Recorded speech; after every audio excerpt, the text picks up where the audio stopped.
Hey everyone, this is our final slideshow over Greece, and the topic for today is going to be Hellenistic Achievements.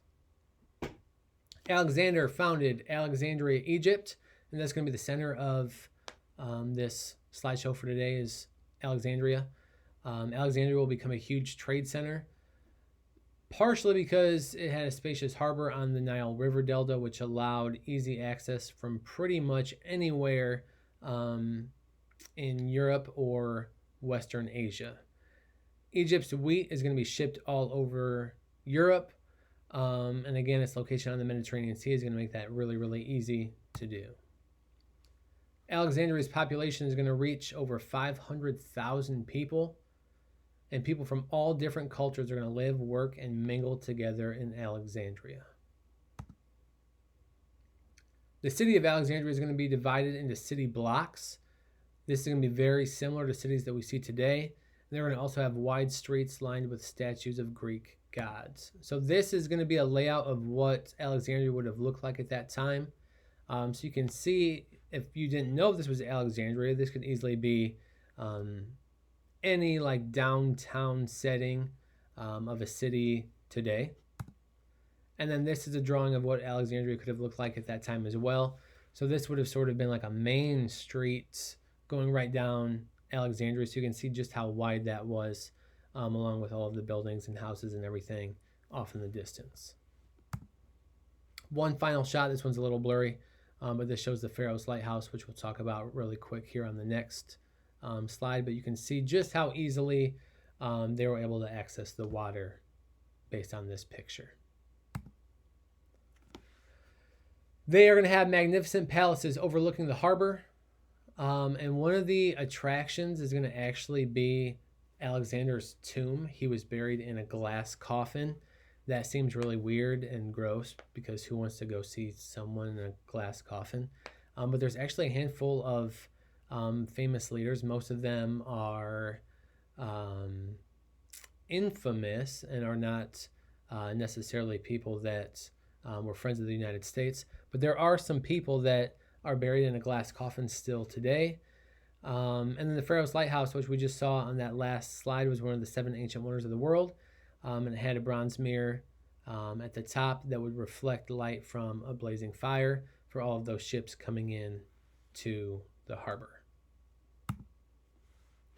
Two of the most famous attractions were its museum and library.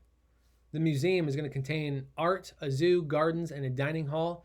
So it's a little bit different than a museum we think about today. Obviously, a lot of similarities with the art, but we don't generally associate museums with a zoo or gardens.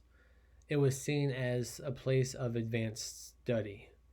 The library is going to have over 500,000 papyrus scrolls, and it was known as the first true research library in the world. It housed some of the best works from history up to that point. So people would travel from all over the world to Alexandria just to study some of those scrolls. Science and technology, focusing on astronomy, the museum had an observatory to study stars and planets. Aristarchus is going to conclude that the sun was 300 times larger than the Earth. He was wrong. It's actually 109 times larger. However, what's important and impressive about that is that the Greeks believed that the sun was actually smaller than Greece. So think about that for a second. They're not saying that the sun is smaller than Earth. They think the sun was smaller than Greece. So Aristarchus may have been off on his math, but he was way more accurate than the Greeks were. Aristarchus is going to also propose that the Earth and other planets revolve around the sun. Again, think about that for a second. He was right. Astronomers are going to refuse to support this theory, though.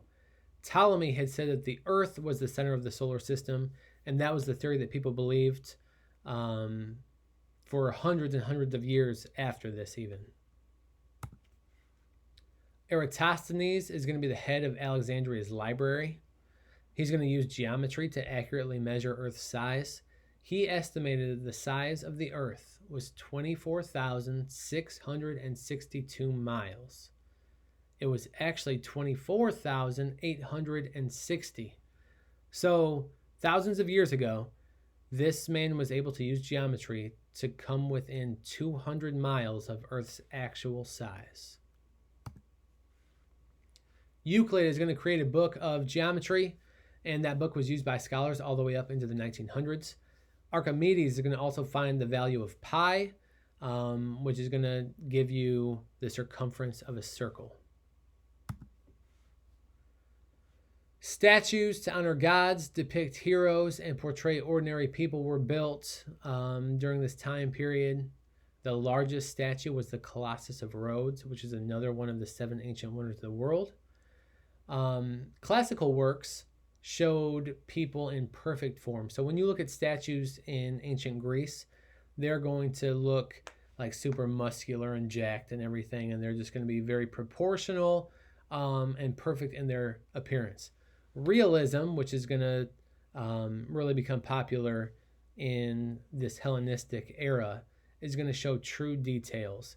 So it didn't matter if you had a flaw or if there was something that stood out about you. They were going to depict that in their artwork. They wanted their art to look as real as possible.